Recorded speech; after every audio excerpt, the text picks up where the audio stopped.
जय हिंद दोस्तों, एक बार फिर से स्वागत है आप सभी का आपके अपने YouTube चैनल जी के क्यूज पर। और आज की क्लास है रेलवे आरपीएफ भर्ती 2024 के एग्ज़ाम की। जो भी मेरे भाई बहन तैयारी कर रहे हैं उन सभी के लिए जीएस के इम्पॉर्टेंट एमसीक्यू फॉर्मेट में क्वेश्चन मिलने वाले हैं। और मैं आपको बता दूं, कांस्टेबल या सब इंस्पेक्टर किसी भी पोस्ट के लिए अप्लाई किया हो, आज आपको इम्पॉर्टेंट क्वेश्चन देखने के लिए मिलेंगे, और रेलवे से भी संबंधित और करंट अफेयर से भी संबंधित क्वेश्चन। तो यहाँ पे पहले तो हम देखेंगे और ये 1 मिनट देंगे अपने उन सभी भाइयों को और बहनों को जो मुझे प्रॉपर कमेंट करते हैं। तो यहाँ पे जैसा कि आप देख पा रहे होंगे, ये क्या कह रहे हैं, पा, Para Singh sir, how to join your Telegram please share link. मैंने आपको कमेंट बॉक्स में लिंक शेयर कर दिया है, आप ज्वाइन कर लेना। और यहाँ पे तुषी चौहान स्टिकर भेज रहे हैं, रोहित कटियार और ये रतन भैया और सूरज कुमार और ये क्या है, देव गेमर और राहुल कुमार और नंदनी और रोशन रोमेश भैया, जितने भी लोग यहाँ पे एस वंश और ये क्या है आर के भैया, आयुष पाल, सभी को बहुत बहुत धन्यवाद। और ये कविता कश्यप योगेंद्र भैया, तो आप सभी को बहुत बहुत धन्यवाद। और चलते हैं अपने क्वेश्चन की तरफ। और मैं आज बता दूं, आज मैंने 9 बजे मॉर्निंग में वो लाइव आने के लिए किया था, पर लाइव दोस्त नहीं हो पाया। ठीक है ना। अब मुझे समझ नहीं आ रहा कि क्या समस्या आ रही है। मैं कल भी क्लास इस चक्कर में नहीं हो पाया और आज भी मॉर्निंग में अभी लाइव नहीं हो पाया, तो मैंने सोचा आपको रिकॉर्ड करके क्वेश्चन दे देता हूँ। ठीक है ना दोस्त। तो चलते हैं अपने क्लास की तरफ और देखते हैं। आज हमारा पहला क्वेश्चन है कि दक्षिण मध्य रेलवे का स्थापना वर्ष क्या है। दक्षिण मध्य रेलवे का स्थापना वर्ष क्या है और इसका जो मुख्यालय है वो कहाँ पर है, ये आपसे पूछा जा सकता है। तो आप याद रखना, दक्षिण मध्य रेलवे का जो स्थापना वर्ष है वो है 1966। ऑप्शन सी यहाँ पे क्या हो जाएगा, ऑप्शन सी आपका सही जवाब हो जाएगा। डेट भी याद रखना, 2 अक्टूबर। ठीक है ना, 2 अक्टूबर आपको याद रखना है। और मैं यहाँ पे आपको बता दूँ, इसके अगर मुख्यालय की बात करें, अगर इसके मुख्यालय की बात करें तो मुख्यालय याद रखना, मुख्यालय आपका हो जाएगा सिकंदराबाद। ठीक है ना, क्या हो जाएगा, सिकंदराबाद। तो ये भी आप ध्यान में रखेंगे। और मैं यहाँ पे आपको बता दूँ कि जैसे कि यहाँ पे दे रखा है 1951। अब 1951 में कौन सा रेलवे का स्थापना वर्ष था, तो याद रखना ये आपका पश्चिमी रेलवे, जिसका मुख्यालय क्या है, मुंबई चर्च गेट। ठीक है ना, मुंबई चर्च गेट। तो ये भी आप ध्यान में रखेंगे, मुंबई चर्च गेट। और दूसरा मध्य रेलवे। ठीक है ना, ये पश्चिम रेलवे और मध्य रेलवे। तो मध्य रेलवे का भी याद रखना। ठीक है ना, इसका भी स्थापना वर्ष 1951 ही है और इसका जो मुख्यालय है वो है मुंबई बीटी। ठीक है ना, मुंबई बीटी। तो ये भी आप ध्यान में रखेंगे। और मैं उम्मीद करता हूँ कि यहाँ पे मैंने जो भी आपको बताया है आपने नोट किया होगा दोस्त। और चलते हैं अपने अगले प्रश्न की तरफ। देखिए यहाँ पे दिया है, भारतीय रेलवे का जनक माना जाता है। भारतीय रेलवे का जनक किसे माना जाता है, या फिर बोल सकते हैं कि पितामह किसे कहते हैं। तो याद रखना, यहाँ पे सही जवाब हो जाएगा डलहौजी, जो कि ऑप्शन सी में दिया गया है। डलहौजी आपका सही जवाब हो जाएगा यहाँ पे, इसको आप ध्यान में रखेंगे। और मैं बता दूं, यहाँ पे जान मथई जी से आप ध्यान में रखना कि स्वतंत्र भारत का जो प्रथम रेल बजट, ठीक है ना, प्रथम रेल बजट जो पेश किया था, ठीक है ना, प्रथम रेल बजट पेश किया था जान मथाई जी ने। तो ये भी आप ध्यान में रखेंगे। और चलते हैं दोस्तों अपने अगले प्रश्न की तरफ। देखिए यहाँ पे दिया है, प्रधानमंत्री जी ने संयुक्त राष्ट्र महासभा के 69वें सत्र को कहाँ संबोधित किया है। तो भैया ये आपके करंट अफेयर का क्वेश्चन है ना, आपके करंट का क्वेश्चन है। और इसका जो सही जवाब है वो आप कमेंट बॉक्स में बताइएगा, अगर आप करंट अफेयर की क्लास कर रहे हैं तो। देखो, करंट अफेयर की क्लास के लिए मैं ये नहीं कहता कि मेरे साथ पढ़ो, ठीक है ना। मैं तो आपको ज़्यादा से ज़्यादा 10 क्वेश्चन करंट के करवाते हैं, है ना, क्योंकि टोटल 50 क्वेश्चन होते हैं। आप किसी भी चैनल पे जाओ, यूट्यूब पे जाओ, वहाँ पे आरपीएफ करंट अफेयर क्लास करके सर्च कर लेना है। ठीक है ना, जो भी क्लास आए, किसी एक टीचर जो आपको लगे कि ये आपको समझा पा रहे हैं, ठीक है ना, आप उनकी क्लास को ज्वाइन कर लो और रोज़ करंट अफेयर के भी क्वेश्चन पढ़ो, क्योंकि आपके लिए इंपॉर्टेंट हैं दोस्त। आपसे मैं कह रहा हूँ, आप देख लेना। और यहाँ पे देखो, जो आपका सही जवाब है वो यहाँ पे हो जाएगा न्यूयॉर्क। ऑप्शन ए जो है आपका न्यूयॉर्क सही जवाब हो जाएगा। और ये 23 सितंबर मतलब कि कल की बात है ना, कल की बात है। ठीक है ना, तो ये आप ध्यान में रखेंगे। और चलते हैं दोस्त अपने अगले प्रश्न की तरफ। सैंधव सभ्यता की सबसे बड़ी इमारत क्या थी? सैंधव सभ्यता की सबसे बड़ी इमारत पूछी गई यहाँ पे, ठीक है ना। आपसे यहाँ पे पूछा जा सकता है प्रमुख स्मारक, ठीक है ना, तो वो भी पूछा जा सकता है। पहले तो इमारत की अगर बात करेंगे तो याद रखना विशाल अन्नागार, ठीक है ना। ऑप्शन सी अन्नागार जो है यहाँ पे आपका सही जवाब हो जाएगा, और ये मोहनजोदाड़ो से प्राप्त है ना, मोहनजोदाड़ो से प्राप्त है, तो ये भी आप ध्यान में रखेंगे। और मैं यहाँ पे बता दूँ कि अगर यहाँ पे स्थल प्रमुख स्मारक की बात हुई होती, ठीक है, प्रमुख स्मारक की बात अगर हुई होती तो आप स्नानागार बता सकते थे स्मारक का, ये आप ध्यान में रखेंगे। और कांस्य मूर्ति भी यहीं से प्राप्त हुई थी, तो ये भी आप ध्यान रखना, ठीक है ना। तो चलते हैं दोस्त अपने अगले प्रश्न की तरफ और देखते हैं हमारा अगला क्या है। महात्मा गांधी को सर्वप्रथम राष्ट्रपिता कहकर किसने संबोधित किया था? महात्मा गांधी जी को सर्वप्रथम राष्ट्रपिता कहकर किसने संबोधित किया था? तो ये प्रश्न देखो मुझे लगता है कि आपको पता होगा। अगर पता है तो दोस्त आप कमेंट बॉक्स में इसका जवाब ज़रूर करिएगा, और अगर नहीं पता है तो आप नोट करिएगा कि वो हो जाएंगे हमारे सुभाष चंद्र बोस जी। ऑप्शन बी बिल्कुल सही जवाब, ठीक है ना दोस्त, इसको नोट कर लिया होगा।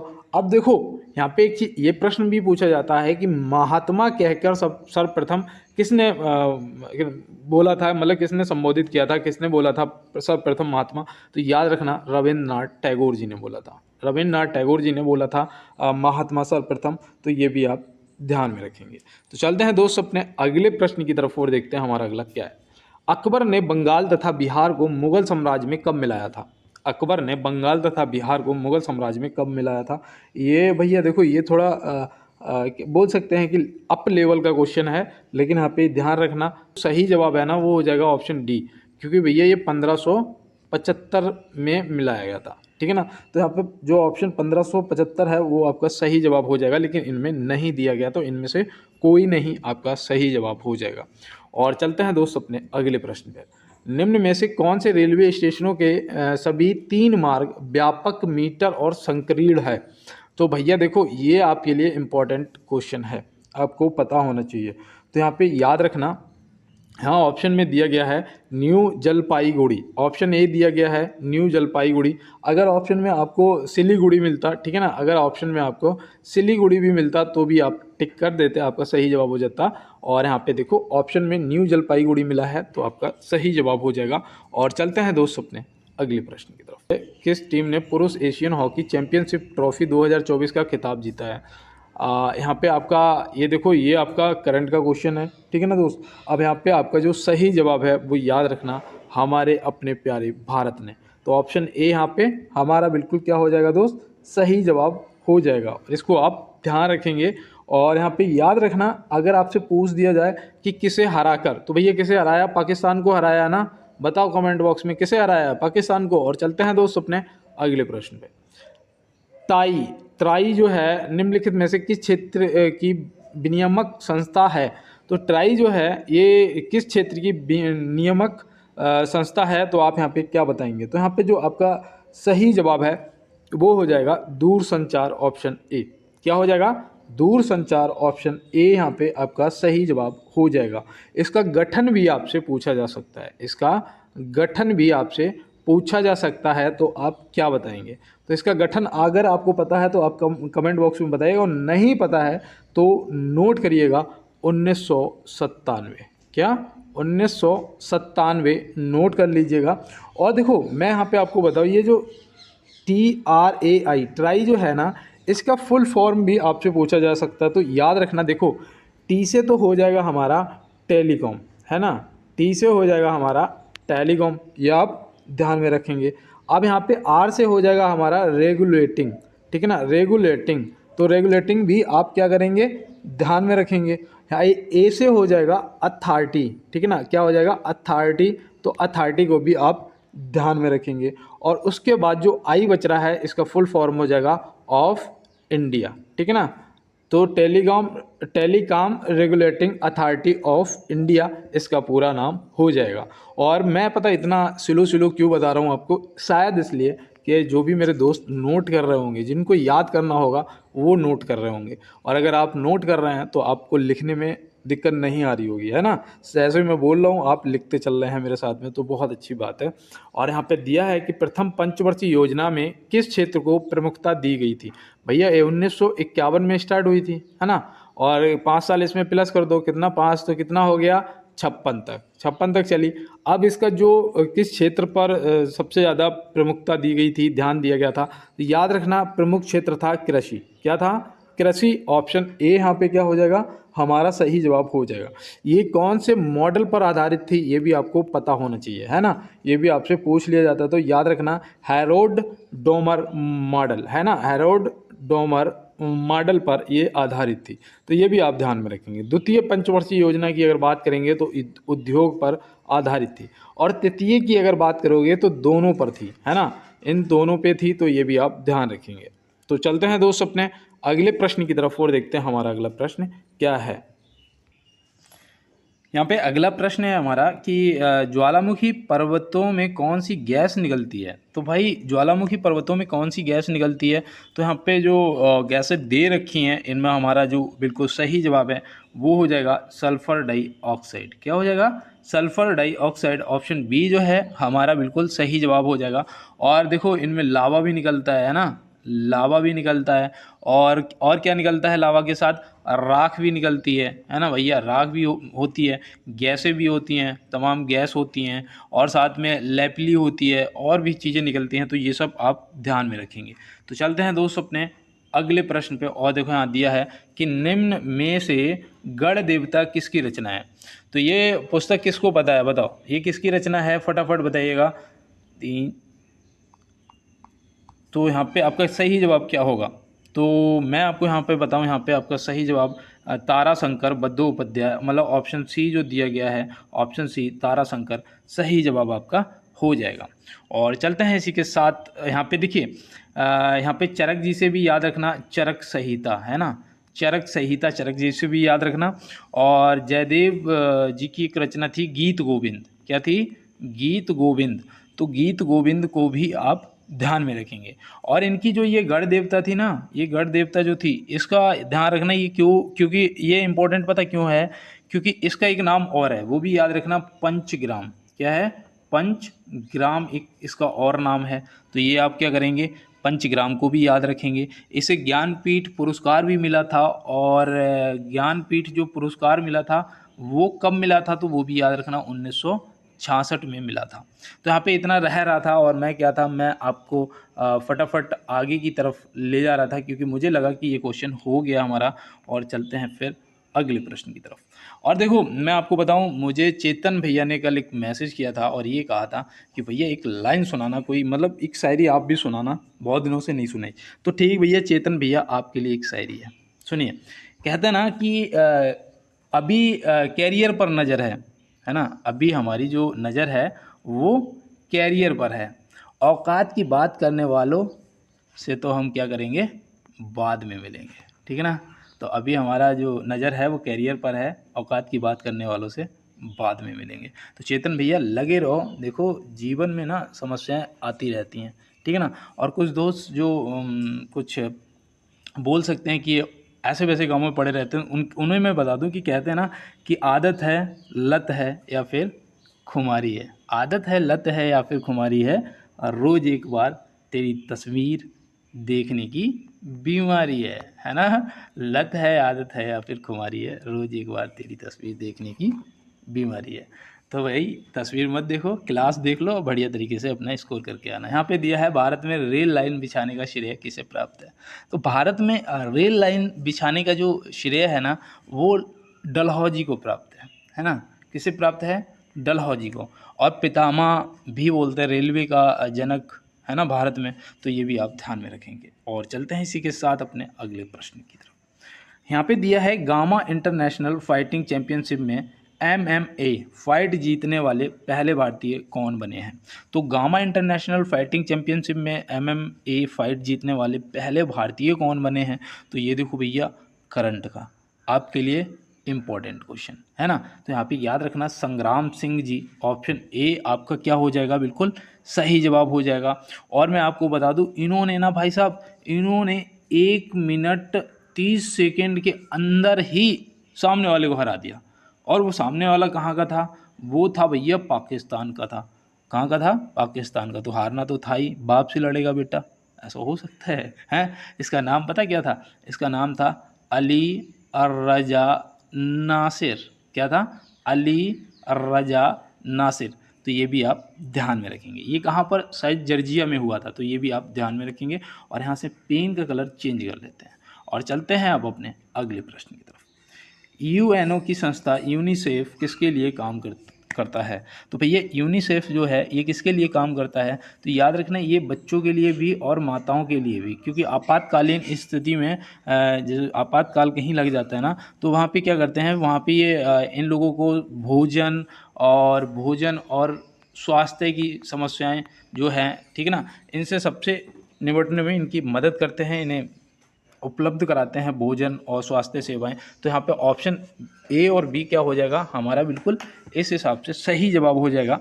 और चलते हैं दोस्त अपने अगले प्रश्न की तरफ। लक्षद्वीप की राजधानी क्या है? लक्षद्वीप की राजधानी क्या है? मैंने आपसे कहा ना कि राजधानी, राज्यपाल और सीएम सब आपको रटे होने चाहिए, क्योंकि ये क्वेश्चन आपसे पूछ लिया जाएगा। अब आप बताओ लक्षद्वीप की राजधानी क्या हो जाएगी? यहाँ पे आपका सही जवाब कमरावती हो जाएगी, ठीक है ना, कमरावती हो जाएगी। अब यहाँ पे ईटानगर जो है ये भैया अरुणाचल प्रदेश का, मैंने आपको कैसे बताया था कि अरुणाचल ईटा पाथेंगे, है ना, अरुणाचल, अरुणा मान लो कोई दोस्त है, भाई है तुम्हारा, अब उससे आप कह रहे कि अरुणाचल ईटा पाथेंगे, है ना, ईंट बनाएंगे। तो ये आप ध्यान रखना। कोलकाता, कोलकाता पश्चिम बंगाल, है ना, पश्चिम बंगाल। आप यहाँ पे आप याद रखना कि असम की पूछ दे, असम, तो असम का क्या बताओगे? असम का बताओगे भैया दिसपुर, है ना, क्या बताओगे? दिसपुर बता दोगे। अगर आपसे त्रिपुरा की पूछ लिया जाए, त्रिपुरा जो कि 3 तरफ से बंगाल से घिरा हुआ है, बांग्लादेश से घिरा हुआ है ना, त्रिपुरा जो है 3 तरफ से घिरा हुआ है बांग्लादेश से, तो इसकी जो राजधानी है वो याद रखना अगरतला है। क्या है? अगरतला। तो ये भी आप ध्यान रखना। अगर आपसे मिजोरम की पूछ लिया जाए, मिजोरम की, तो आप क्या बताओगे? मिजोरम की राजधानी बताओ, तो याद रखना आइजोल हो जाएगा, है ना, आइजोल हो जाएगा। अगर आपसे मेघालय की राजधानी पूछी जाए तो आप क्या बताएंगे? ये आप कमेंट बॉक्स में बताएंगे, ठीक है ना दोस्त। तो चलते हैं फिर अपने अगले प्रश्न की तरफ। देखो यहाँ दिया है निम्न में से नैरो गेज की चौड़ाई क्या है? Narrow gauge. अब यहाँ पे देखो जितने भी रेलवे में गेज होते हैं, है ना, वो सभी आपको ध्यान में रखने हैं, ठीक है ना। तो पहला तो यहाँ पे देखो मैं जो जो आपको बताता जा रहा हूँ आप नोट कर लो। पहले तो आपसे यहाँ पे प्रश्न का जवाब पूछा गया है नैरो गेज। तो नैरो गेज जो है इसका जो चौड़ाई होती है दोनों पटरियों के बीच की, ये है ना, तो ये कितनी होती है? तो याद रखना 2 फुट 6 इंच, है ना। नैरो गेज की जो चौड़ाई होती है वो 2 फुट 6 इंच होता है। अगर इसे मीटर में देखेंगे तो यहाँ पे हो जाएगा 0.762 मीटर, है ना, ये आप ध्यान रखेंगे।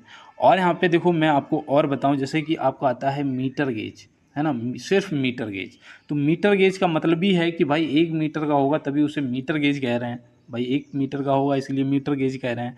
अब इससे अगर हम फिट की बात करेंगे तो फिट में ये हमारा कितना हो जाएगा? 3 फुट 33 इंच, है ना, 3 फुट 33 इंच आपका हो जाएगा। अब यहाँ पे याद रखना एक आपका आ जाता है ब्रांड गेज। कौन सा आ जाता है? ब्रांड गेज, जिस पे ज़्यादातर हम लोग घूमते हैं ना, हमारी जो ट्रेनें चलती हैं।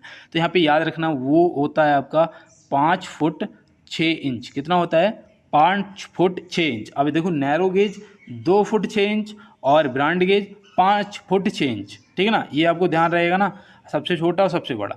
मीटर गेज तो 1 मीटर का है ही, और इसका जो उसमें अगर मीटर में बात, उसमें फुट में बात करेंगे तो 3.33 आ जाएगा, है ना, इंच। अब यहाँ पे देखो इसका आपसे जो ये आपका ब्रांड गेज है इसका मीटर में भी याद रखना अगर पूछ ले तो 1.676 मीटर, है ना, तो ये भी आप ध्यान में रखेंगे। तो चलते हैं अपने अगले प्रश्न पे, और 17 क्वेश्चन हो चुके हैं। मैं सिर्फ 1 मिनट के लिए रुकूंगा और यही कहूँगा कि सुबह का टाइम में हो सकता है, और आज मेरा व्रत भी है, आज बृहस्पतिवार है ना, आज मेरा व्रत भी है। तो मैं आपको यहाँ पे बताऊँ, मैं यही कहूँगा कि हो सकता है मेरी ज़बान पे माँ सरस्वती विराजमान हो, और जो भी मेरी आवाज़ को इस टाइम सुन रहे हैं, जिनके भी कान में मेरी आवाज़ जा रही है, उन सभी को इस बार 100% वर्दी मिलेगी, 100% सिलेक्शन हो जाएगा दोस्त। आप चिंता ना करें, बस आप मेहनत करें, चिंता ना करें, सिर्फ मेहनत करें, सिलेक्शन हो जाएगा। और आप भी अपने भाई को यार एक बार लाइक वाला बटन दबा के ज़रूर सूचित करें कि हाँ आपको क्लास पसंद आई। जो मेरे पुराने दोस्त हैं वो सभी लाइक वाला बटन दबाते हैं, और आप अगर मेरे साथ नए जुड़े हो तो एक बार लाइक वाला बटन दबा देना, चैनल को सब्सक्राइब कर लेना, बेल आइकन को दबा देना, और कमेंट बॉक्स में अपने आंसर भी करना है। और साथ में आपको अगर पीडीएफ चाहिए, बिल्कुल फ्री में पीडीएफ चाहिए, तो उसके लिए आप मुझे टेलीग्राम ज्वाइन कर लीजिएगा, ठीक है ना। टेलीग्राम ज्वाइन कर लो, वहाँ पे आपको रोज़ का पीडीएफ मिलेगा, ये भी पीडीएफ आपको उधर ही मिल जाएगा, ठीक है ना। अगर आप जानते हैं तो चैनल को ओपन कर लेंगे, ऐसा ये जीके जीएस क्यूज लिखा हुआ आएगा, चैनल खोलेंगे जब, तो वहाँ पे लिखा हुआ देशी फ्रॉम गांव वाला, उसके पास में लिंक लगा होगा एक टी करके, और एक वन मोर लिंक लिखा होगा, आप उस पर क्लिक करेंगे ना तो 2 लिंक खुलेंगे, एक टेलीग्राम का खुलेगा और एक इंस्टाग्राम का खुलेगा। टेलीग्राम पे ज्वाइन कर लेना, क्योंकि टेलीग्राम आपके लिए फ़ायदेमंद है भाई, पीडीएफ मिलेगी। इंस्टाग्राम मैं तो ये नहीं कहता हूँ कि आप यूज़ करो, लेकिन अगर आप देखना चाहें तो आप आ सकते हैं, ठीक है ना। इंस्टाग्राम को ज्वाइन कर लेना। अब यहाँ पे देखो, यहाँ पे दिया गया है कि अगस्त प्रस्ताव को कब प्रस्तुत किया गया था। अगस्त प्रस्ताव पूछा गया है कि कब प्रस्तुत किया गया था, तो आप यहाँ पे क्या बताएंगे। तो याद रखना ये आपका 1940 में किया गया था। कब किया गया था? 1940 में। इस टाइम वो कौन था, वायसराय कौन था यहाँ पे, अधिकारी जो अंग्रेजी, वो कौन था? लॉर्ड लिंथिगो। कौन था? लॉर्ड लिंथिगो के शासनकाल में, ठीक है ना। तो ये आप ध्यान में रखेंगे। और चलते हैं दोस्तों अपने अगले प्रश्न की तरफ। देखो यहाँ दिया है चेचक खालिस्तान के कारण होता है। जो चेचक है वो किसके कारण होता है? तो भैया ये वायरस के कारण होता है। किसके कारण होता है? वायरस के कारण होता है। तो ये तो हमें याद है, वो वायरस होता है बेरियोला। कौन सा होता है? बेरियोला। तो ये भी आप ध्यान रखना, वेरियोला, तो ये भी आप ध्यान में रखेंगे। और चलते हैं दोस्तों अपने अगले प्रश्न की तरफ। देखो यहाँ दिया है नॉर्थ ईस्टर्न फ्रंटियर रेलवे किस साल स्थापित हुई थी? नॉर्थ ईस्टर्न फ्रंटियर रेलवे किस साल स्थापित हुई थी? जिसे आप बोलते हो पूर्वोत्तर सीमांत रेलवे, है ना, पूर्वोत्तर सीमांत रेलवे, ये भी तो बोलते हो ना। तो ये आपको पता है, उस दिन मैंने आपको बताया भी था कि ये 15 जनवरी 1958 में स्थापित हुई थी। कब हुई थी? 15 जनवरी 1958 में। इसका जो मुख्यालय है ना, इसका जो मुख्यालय है वो है गुवाहाटी में। कहाँ पर है? गुवाहाटी के मालीगांव। मैंने मालीगांव आपको बताया था, मालीगांव, ठीक है ना। तो ये आप ध्यान में रखेंगे। और चलते हैं इसी के साथ अपने अगले प्रश्न की तरफ। देखो यहाँ पे दिया गया है कौन सा देश बच्चों को नियमित रूप से नया मलेरिया टीका देने वाला पहला देश बनने जा रहा है? कौन सा देश बच्चों को नियमित रूप से पहला मलेरिया टीका देने वाला पहला देश बनने जा रहा है? तो भैया यहाँ पे याद रखना, पहला देश कौन बनने जा रहा है, तो वो है कैमरून। कौन है? कैमरून। ऑप्शन ए सही जवाब। और देखो भाई करंट का क्वेश्चन है, आपको ध्यान में रखना है। और चलते हैं इसी के साथ अपने अगले प्रश्न की तरफ। देखो यहाँ दिया है राष्ट्रीय विकास परिषद का गठन कब हुआ था? राष्ट्रीय विकास परिषद का जो गठन है वो कब हुआ था? तो याद रखना ये 6 अगस्त 1952 में हुआ था। कब हुआ था? 6 अगस्त 1952 में हुआ था। तो ये आप याद रखना। इस परिषद का जो अध्यक्ष होता है वो कौन होते हैं? तो वो होते हैं हमारे प्रधानमंत्री जी। वो कौन होते हैं? प्रधानमंत्री जी। तो ये भी आप ध्यान में रखेंगे दोस्त, और आपके लिए इम्पोर्टेंट है। चलते हैं दोस्त अपने अगले प्रश्न की तरफ। यहाँ दिया है निम्न में से राष्ट्रीय जलीय जीव क्या है? भैया राष्ट्रीय जलीय जीव आपसे पूछा गया है, और हाँ यहाँ पे आपका जो सही जवाब है वो क्या होगा, आप फटाफट बताइएगा। तो यहाँ पे याद रखना, यहाँ पे जो आपका सही जवाब है, मैंने उस दिन भी आपको बताया था, गंगा डॉल्फिन। क्या बताया था? गंगा डॉल्फिन। ऑप्शन ए यहाँ पे आपका सही जवाब हो जाएगा, ठीक है ना, गंगा डॉल्फिन। ठीक है, गंगा डॉल्फिन। देखो हाथी बताओ क्या है? हाथी क्या है? कौन सा जानवर है? तो याद रखना ये राष्ट्रीय विरासत पशु है। कौन सा? विरासत। राष्ट्रीय पशु की बात नहीं कर रहा, वो तो आपका बाघ हो जाएगा। लेकिन यहाँ पे राष्ट्रीय विरासत पशु अगर पूछा जाएगा तो आप याद रखना हाथी आपका सही जवाब हो जाएगा, ठीक है ना। और ये जो गंगा डॉल्फिन है ना, ये भी आप याद रखना ये कब घोषित की गई थी, ये भी पूछा जा सकता है, क्योंकि ये कुछ ही साल, मतलब 14 साल पहले की बात है। तो याद रखना ये 18 मई 2010 की बात है। कब की है? 18 मई 2010 की बात है। तो ये भी आप ध्यान में रखेंगे। और चलते हैं दोस्त अपने अगले प्रश्न की तरफ। निम्न में से प्रतिरोध का मात्रक क्या है? निम्न में से प्रतिरोध का मात्रक क्या है? तो भैया याद रखना प्रतिरोध का जो मात्रक है वो है ओम। इसका साइन भी यहाँ पे बना हुआ है जो कि आप देख रहे होंगे, ये साइन भी देख रहे होंगे। तो याद रखना प्रतिरोध का जो मात्रक है वो है ओम, ठीक है ना।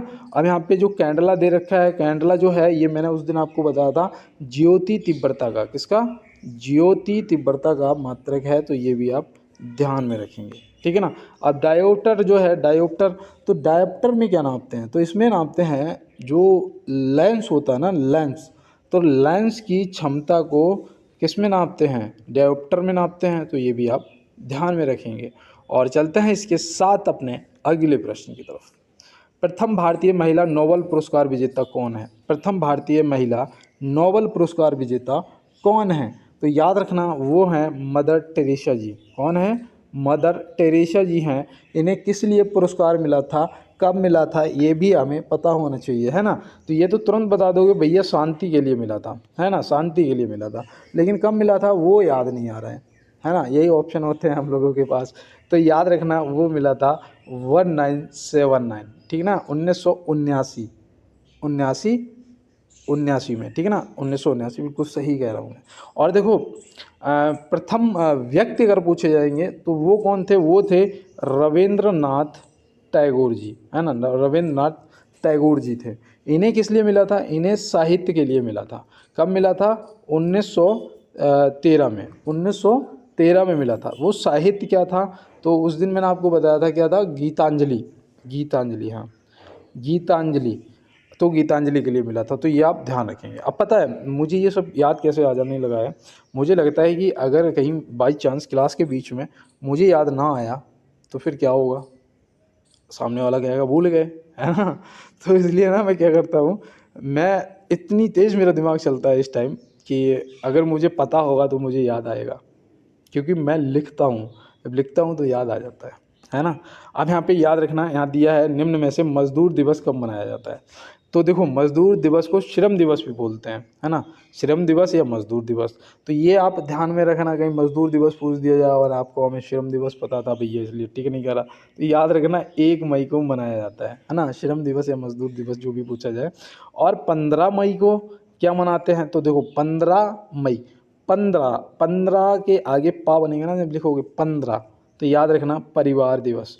ये सिर्फ मैं आपको याद कराने के लिए कह रहा हूँ, ठीक है ना, 15 मई परिवार दिवस। 1 मई मतलब यहाँ से मजदूरी करेंगे 1 मई से, तब 15 मई तक पहुँच पाएंगे, तब जाके कहीं परिवार बनेगा, है ना। भैया खर्चा होता है परिवार में, तो ये आप ध्यान में रखना। देखो मुझे तो पता है यार, है ना, इसलिए मैं कह रहा हूँ क्योंकि झेलता हूँ मैं। अब यहाँ पे देखो दिया है 2 अक्टूबर, 2 अक्टूबर को क्या मनाते हैं, तो भैया 2 अक्टूबर को तो अहिंसा दिवस मनाते हैं, है ना। तो बिल्कुल दोस्त ये आपका सही जवाब हो जाएगा। और चलते हैं अपने अगले प्रश्न पे। भारत की नई एयरलाइन कौन सी है जिसे विमानन मंत्रालय से मंजूरी मिली है।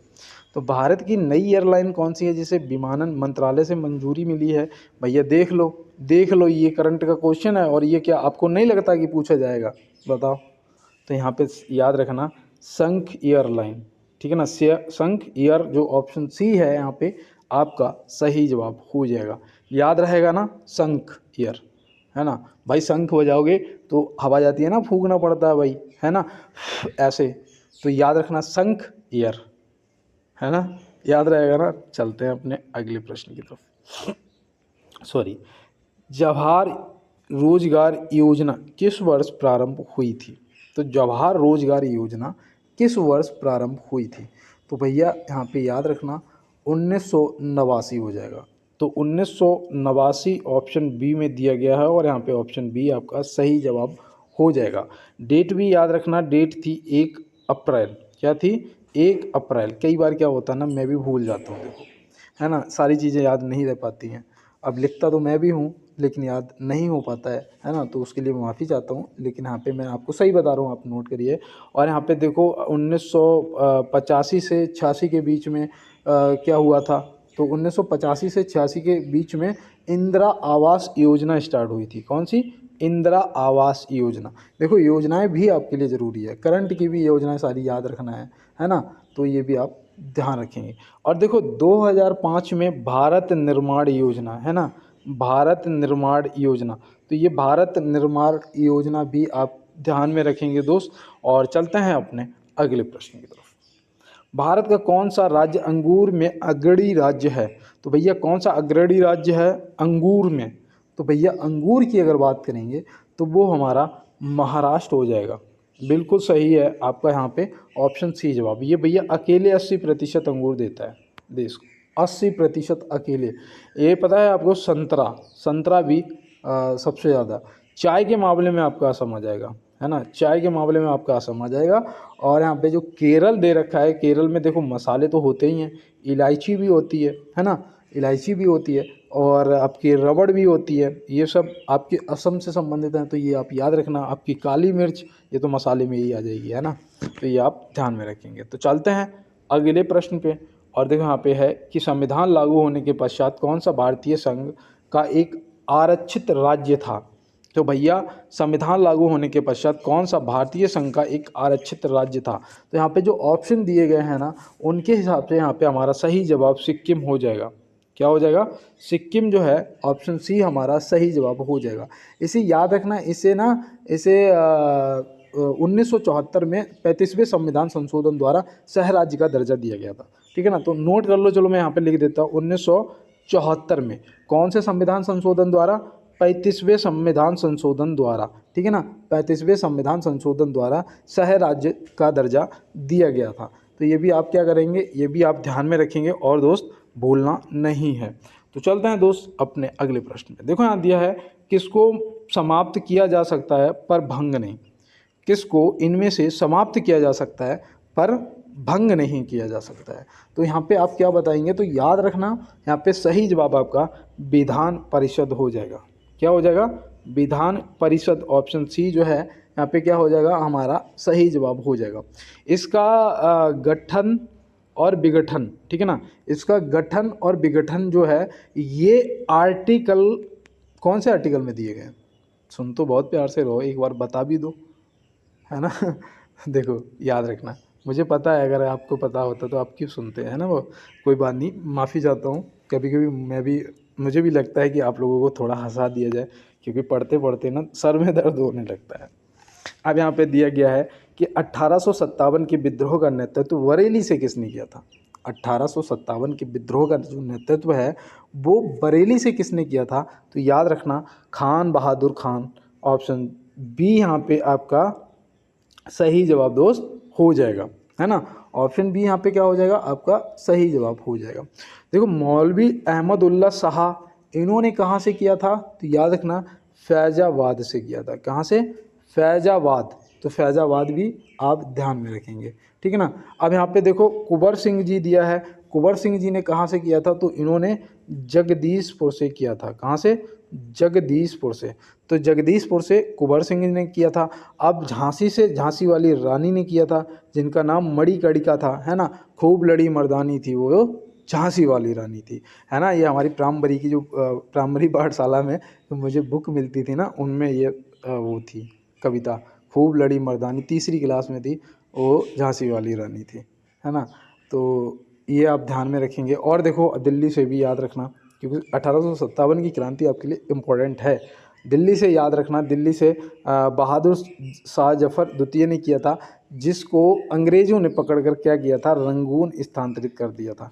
रंगून जो है मैंने कई बार आपको बताया कि म्यांमार में पड़ता है, जिसका पुराना नाम बर्मा था, है ना। तो ये भी आप ध्यान में रखेंगे, ये आपके लिए इम्पोर्टेंट है यार। इलाहाबाद में याद रखना, इलाहाबाद से लियाकत अली ने किया था। किसने?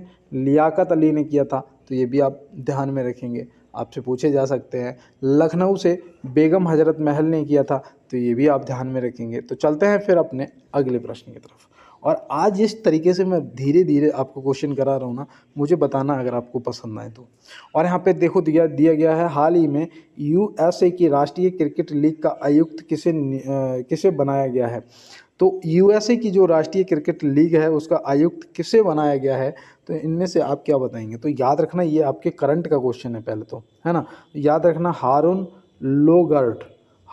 लोगार्ड जो है आपका बिल्कुल सही जवाब हो जाएगा। और चलते हैं दोस्त अपने अगले प्रश्न की तरफ। यहाँ पे दिया गया है निम्न में से कांग्रेस का प्रथम वित्तीय अध्यक्ष कौन था? निम्न में से कांग्रेस का प्रथम विट्रिस अध्यक्ष कौन था? तो आप यहाँ पे क्या बताएंगे? तो यहाँ पे याद रखना, जो प्रथम विट्रिस अध्यक्ष था वो था जॉर्ज यूल। कौन था दोस्त? George Yule. ऑप्शन सी यहाँ पे हमारा सही जवाब हो जाएगा। और पहले अध्यक्ष की अगर बात की जाए तो याद रखना व्योमेश चंद्र बनर्जी, ठीक है ना। प्रथम अध्यक्ष व्योमेश चंद्र बनर्जी, आप या फिर आपको WC बनर्जी लिखा हुआ मिलेगा तो आप तुरंत समझ जाएंगे कि हाँ भैया सही बात कर रहे हैं, है ना। A.O. ह्यूम जी का क्या रोल था, ये आप कमेंट बॉक्स में बताएंगे, ठीक है ना, ये आप कमेंट बॉक्स में बताएंगे। और एक प्रश्न पूछ लिया जाता है कभी कभी कि अखिल भारतीय किसान सभा की स्थापना कहाँ हुई थी। देखो मुझे क्या, कहाँ से क्या दिमाग में आ गया अचानक, अखिल भारतीय किसान सभा की जो स्थापना है वो कहाँ हुई थी? तो याद रखना लखनऊ में हुई थी। कहाँ हुई थी? लखनऊ में हुई थी। तो ये प्रश्न भी अगर मुझे याद आया है तो हो सकता है किसी के लिए फ़ायदेमंद साबित होगा, है ना। अब यहाँ पे दिया है, और आप में से ही किसी के लिए होगा, यहाँ पे दिया है कि चतुर्थ बौद्ध संगति किसके शासनकाल में हुई थी?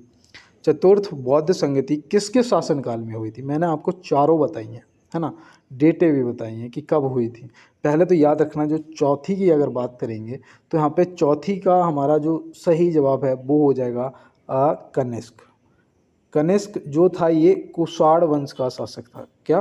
कुषाण वंश का। इसका रेशम मार्ग पर भी कब्जा था, है ना।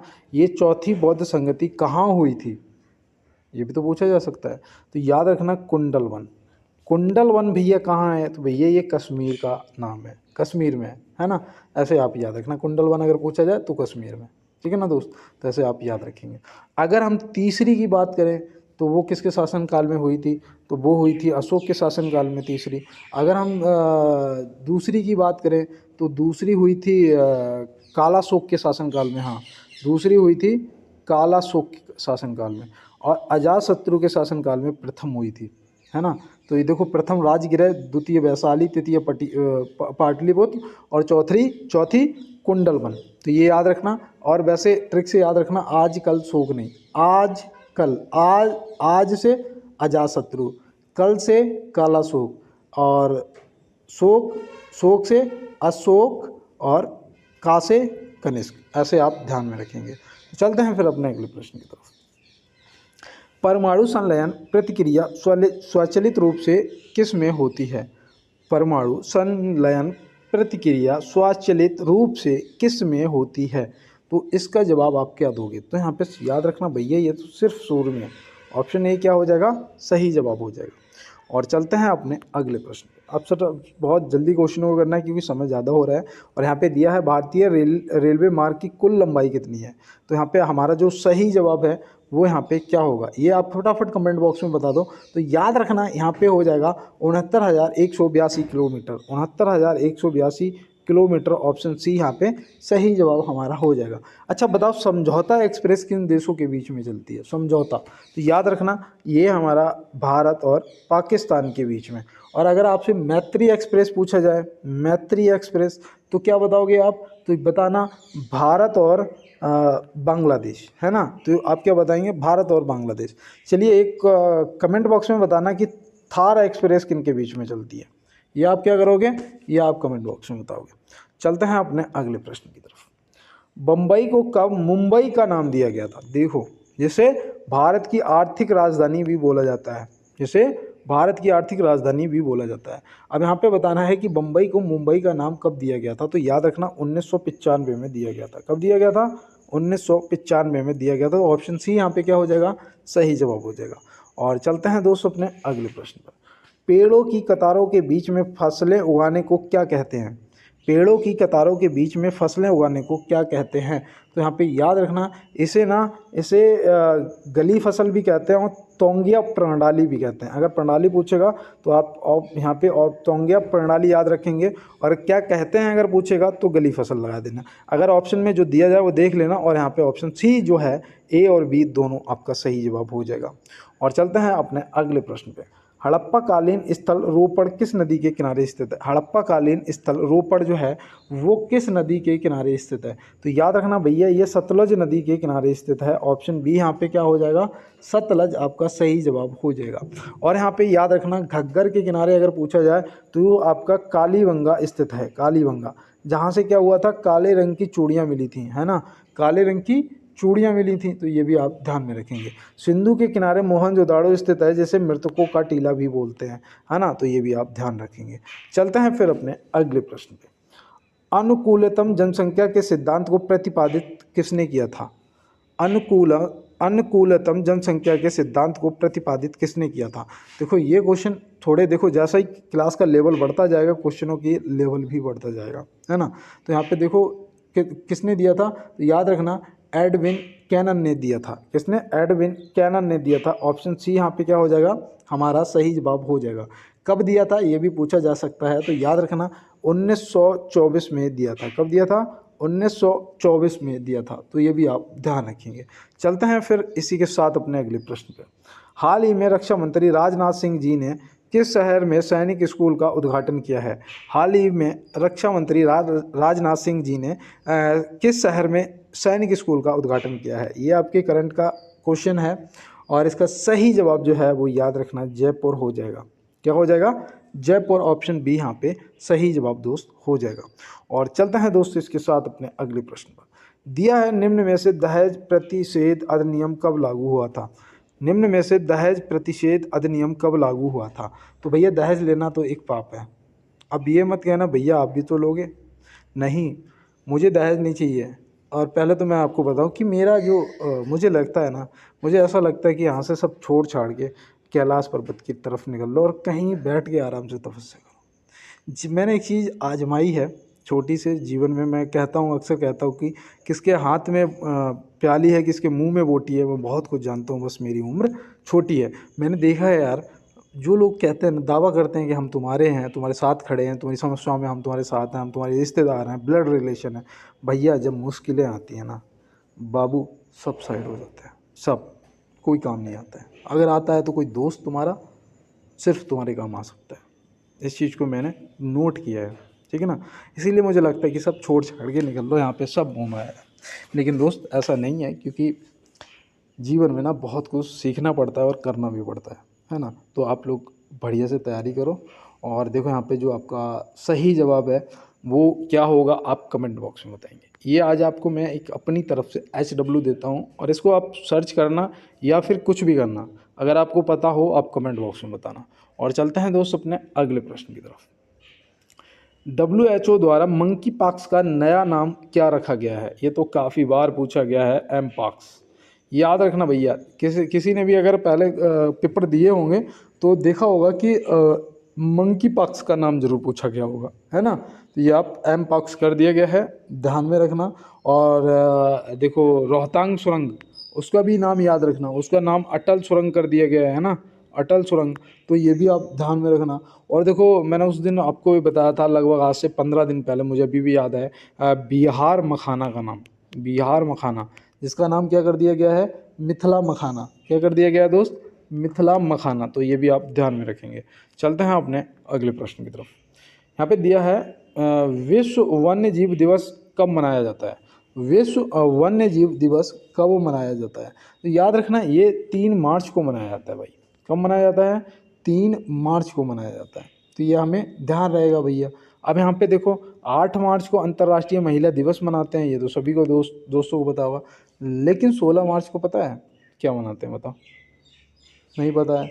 नोट करो यार, राष्ट्रीय टीकाकरण, राष्ट्रीय टीकाकरण। तो ये आप ध्यान में रखेंगे। और पता है मुझे लिखने में दिक्कत इसलिए हो रही है, अभी 2 दिन पहले मैं पेन मांग के लाया था, तब मैं सही मेरा चल रहा था सिस्टम, है ना। अब वो पेन में लाया, वो जिसका था उसने वापस ले लिया, तो फिर अब पेन भी नहीं है, इसलिए फिंगर से लिखता हूँ तो वो लिख नहीं पाता है। अब यहाँ पे देखो दिया है ऑपरेशन मर्यादा किससे संबंधित है? ऑपरेशन मर्यादा जो है किससे संबंधित है? तो याद रखना यहाँ पे रेलवे सुरक्षा बल, भारत सरकार, थल सेना, इनमें से कोई नहीं, इनमें से कोई नहीं। क्यों? क्योंकि मुझे पता है रेलवे सुरक्षा बल, बहुत से दोस्तों ने आंसर भी लगाया होगा, ये भैया उत्तराखंड पुलिस से संबंधित है। किससे? उत्तराखंड पुलिस से। इसमें पता क्या है, इसमें ध्यान रखना, जो तीर्थ स्थल है ना, जो उत्तराखंड में तीर्थ स्थल है ना, वहाँ पे धूम्रपान और पॉल्यूशन चीज़ें, ये सब रोकने के लिए ये उत्तराखंड पुलिस द्वारा चलाया गया है। तो तो ये आप याद रखना, ठीक है ना। और देखो भारत सरकार से आप याद रखना वो ऑपरेशन अजय, क्यों पता है मैं ऑपरेशन अजय क्यों बता रहा हूँ आपको, इसलिए बता रहा हूँ कि इजराइल और हमास के युद्ध में वहाँ पर फंसे भारतीयों को निकालने के लिए ये चलाया गया था, है ना, ऑपरेशन अजय। ऑपरेशन गंगा भी चलाया गया था, किस लिए चलाया गया था आप बताना, ठीक है ना। ऑपरेशन सद्भावना, बताओ ऑपरेशन सद्भावना, तो ये भैया आर्मी से संबंधित है, किससे, भारतीय थल सेना से संबंधित है, तो ये आप याद रखेंगे। चलते हैं दोस्त अपने अगले प्रश्न में। जब किसी बोतल में पानी भरा जाता है तो उसे जमने दिया जाता है तो बोतल टूट जाती है, ऐसा क्यों भैया, ऐसा क्यों होता है बताओ, क्यों पूछा है। तो ये पता क्या होता है, जब पानी जमता है ना तो वो फैलता है मतलब कि जब बर्फ़ जमती है तो क्या हो जाता है, पहले बोतल भरी होती है, जब बर्फ़ जमेगा तो वो कम हो जाएगा, जब वो जमेगा तो सिकुड़ेगा भैया, तो क्या होगा, जब जमेगा तो सिकुड़ेगा लेकिन फैलेगा, ठीक है ना। तो याद रखना यहाँ पे सही जवाब हो जाएगा, पानी जमने पर फैलता है, तो इसलिए बोतल टूट जाती है। और यहाँ दिया है सामान्य प्रयोग में आने वाला लौंग कहाँ से प्राप्त होता है, तो भैया ये फूल की कली से होता है, तो यहाँ पे ऑप्शन सी लगा देना कि ये फूल की कली से होता है, तो ये आप ध्यान में रखेंगे। चलते हैं दोस्त अपने अगले प्रश्न की तरफ। दूध से दही के रूप में जमने का कारण क्या है, तो ये भैया कैसे जमता है बताओ, किसकी वजह से, तो याद रखना लैक्टोबैसिलस, ऑप्शन सी यहाँ पे क्या हो जाएगा, ऑप्शन सी जो है हमारा सही जवाब हो जाएगा, और ये दूध से दही जमाने में सहायक होता है, तो ये आप ध्यान रखेंगे। और चलते हैं अपने लास्ट क्वेश्चन पे। यहाँ दिया है पंजाब के राजा रणजीत सिंह की राजधानी कहाँ थी, पंजाब के राजा रणजीत सिंह की राजधानी कहाँ थी, तो ये थी लाहौर में, कहाँ थी दोस्त, लाहौर, ऑप्शन सी सही जवाब हो जाएगा। और मैं आपको बताऊं इन्होंने महाराज की जो उपाधि है वो कब धारण की थी, तो वो भी याद रखना 12 अप्रैल 1801 को धारण की थी, कब, 12 अप्रैल 1801 को धारण की थी।